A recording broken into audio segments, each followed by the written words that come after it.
Prepare for a journey through time as we uncover the captivating truths behind the myths of the Old West. In this video, we talk about 7 silly myths that have become part of the way we think.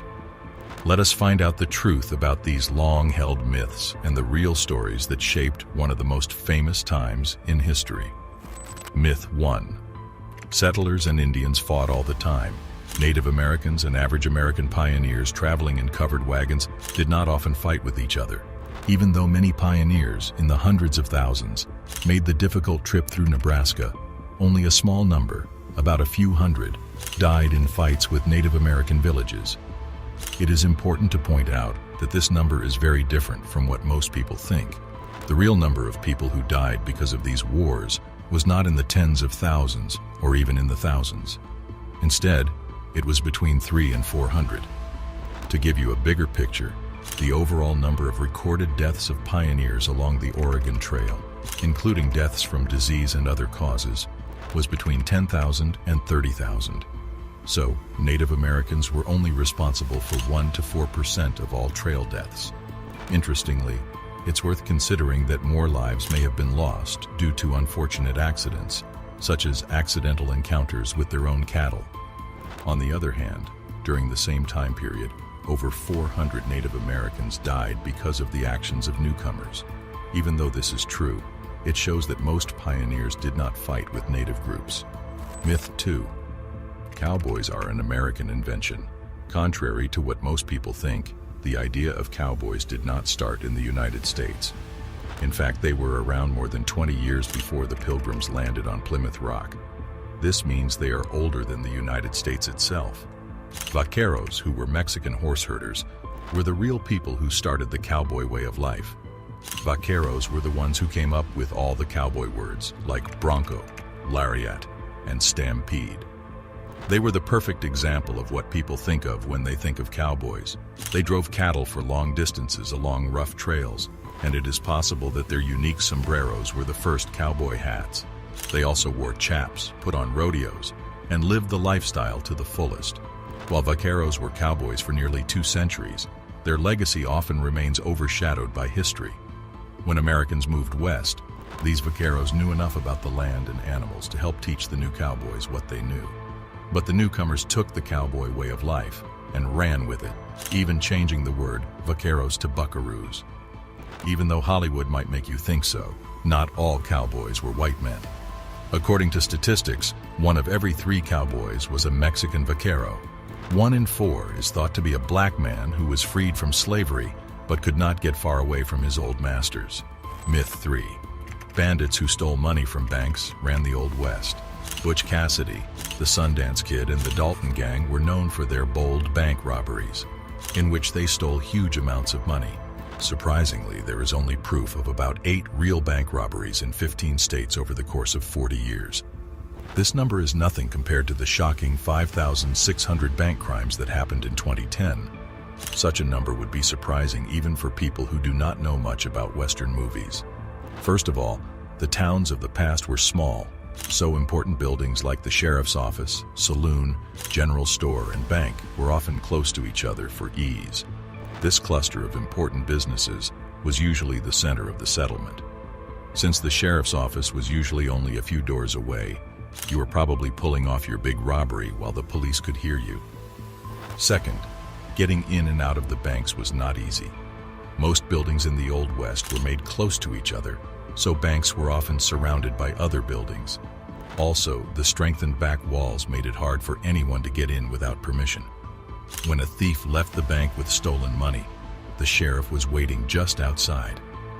The most famous bank robberies, like the ones Butch Cassidy and the Sundance Kid did, were based on real events. However, their accomplishments were truly exceptional for valid reasons. They did risky things that other people did not have the guts to do. Myth 4. People just played cards for fun. In many Western movies, playing cards is often a matter of life and death. In the real Old West, though, not every Tom, Dick, or Harry would have played in big-time card games. Because gaming card games were even more of a big deal than people thought. Surprisingly, they are taken very seriously as jobs, and the best players become competitive athletes.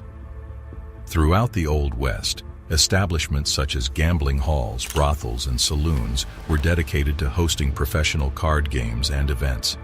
This is very different from how spontaneous games between experienced players and newcomers are often shown. Myth 5. Cowboys wore cowboy hats. People did wear hats back then, that much is true, but they were not like the cowboy hats we think of today. For example, Billy the Kid wore a strange top hat, and Wild Bill Hickok wore a flat pancake hat for women, but the bowler hat was the most popular style of hat at the time. It was famous because it could be worn in different social situations, which was important when men always wore hats. A famous Western writer even called it the hat that won the West. When you look at pictures from that time, it is clear that almost all important people in the West wore bowler hats, at least the ones with good taste. Even Stetson's cowboy hats from the late 1800s were very different from what we think of as cowboy hats today. It was first called the Boss of the Plains, but it looked more like an Amish hat of today and may have just been a cap with a few changes. The fancy curls and decorations came later, but this hat is the one that all current cowboy hats are based on. This idea is very different from what we usually think of cowboy hats, is not it? Myth 6. Most prostitutes were poor. While pursuing a profession as a prostitute in the Old West was challenging and often at odds with conventional notions of respect, it was a good way to make a lot of money, have a lot of freedom, and live comfortably. Brothel owners, who were often called madams, stood out as women who had a lot of freedom, education, and money. They were some of the richest women of their time. In addition, they took good care of their female workers, and sometimes even called the police to protect them. Myth 7. The Old West was full of guns. Despite what most people think, gun control laws in the 19th and early 20th centuries might have been stricter than they are now, especially in the West. In the beginning, there was gun violence because there were not any standardized rules or good ways to enforce them. But the Wild West did not always stay wild. As towns grew and settlements got bigger, people started to need and like handguns less and less. Around 1878, after moving west for a quarter of a century, steps were finally taken. Even noisy places like Dodge City had signs like this one. The famous shooting at the OK Corral happened because a gang did not follow Tombstone's law against carrying guns.